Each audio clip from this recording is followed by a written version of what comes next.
Hi, Pierce Hoover here, crossing America on the PopSci Eco Tour 2011.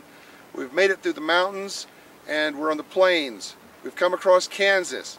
It's flat, which we figured would be some easy pedaling, but we didn't count on the wind. It's windy out here on the plains. The wind blows most days, but then that can be a good thing sometimes. The plains of western Kansas yield a rich bounty of corn, wheat, and cattle. And in recent years, landowners have begun to harvest another resource from this windswept landscape. Near the town of Spearville, a collection of 270-foot-high wind turbines rises above the crops.